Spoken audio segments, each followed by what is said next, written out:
Hello and welcome to Chapter 4, the Executive Summary from the Successful Business Plan Sequence of Strategies, 8th edition from Rhonda Abrams.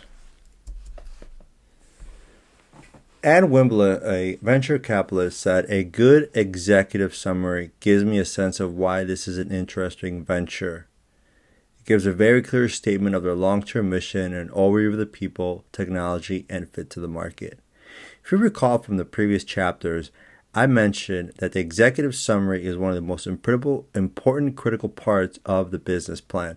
It's the last thing you write in the business plan, but it's one of the most critical parts of the business plan because most venture capitalists or angel investors or bankers, whoever is going to invest in your company, typically probably only looks at the executive summary and may glance to the other parts, especially other than the financials. They may look at that deeply, but they'll look briefly to the other ones. But the executive summary is going to really give them a summary of what your business is about, what purpose does it serve, and how are they going to make money from it. So it is very critical that when you write this executive summary, it's basically a synopsis of everything together, right? It is the most important part of the business plan because it quickly outlines a company's basic business concept.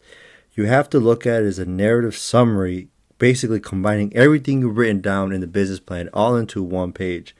And you can also look at it as a synopsis of the summary, right? Everything you've written down into one page. Again, I cannot stress how important it is to the executive summary being the most important part of your plan, but it's also the last thing you write. You don't want to write your executive summary at the very beginning because you haven't put anything really into place. You need to go write the whole thing down, and then you put it together, a narrative summary together. And also, some investors may request the executive summary and the financials only. Again, when you turn in your business plan, they're probably just going to read the executive summary and then look at the financials. Maybe they'll glance to the other parts depending on the type of business you have. But other than that, that's what they're really going to read. What you wanted to convey is the basic functions concept of your business, and it has to make sense. What is your business concept? What's your purpose, and who are you serving? What market are you in? How are they going to make money? Of course, it has to be well planned. And then, of course, the management has to be capable. Again, a clear-cut market exists, your competitive advantage, and realistic financial objectives. Investors are going to be able to determine whether or not you have realistic financial objectives. Again, there are two types, as I mentioned earlier. You have the synopsis and the narrative part. The synopsis part basically sums up the entire plan. Good for all types of businesses, and it's really straightforward, right? You're summarizing the entire business plan into one.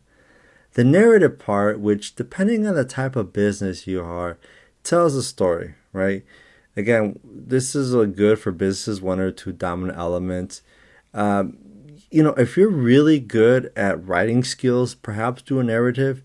But I would probably, if this is your first business plan, stick to the synopsis part. You can't go wrong with it. It summarizes your entire business plan and it's straightforward to the point. The book offers a really good example of what the synopsis and the narrative summary are. Again, when you write this business plan, it's less than a 5-minute read. You have bullet points.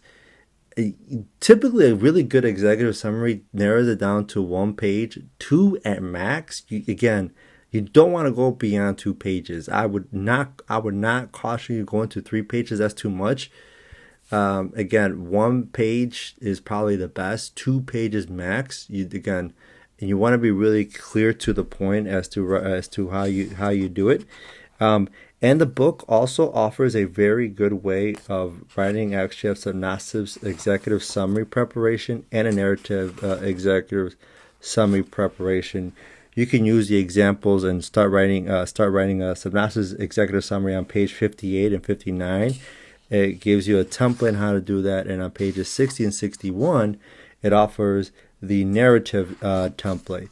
As you can see, there's also a sample plan of the synopsis on page 62 and 63, and then of course the narrative on page 65. So that is it for this chapter, chapter 4, the executive summary of the Successful Business Plan Secrets and Strategies 8th edition. Thank you.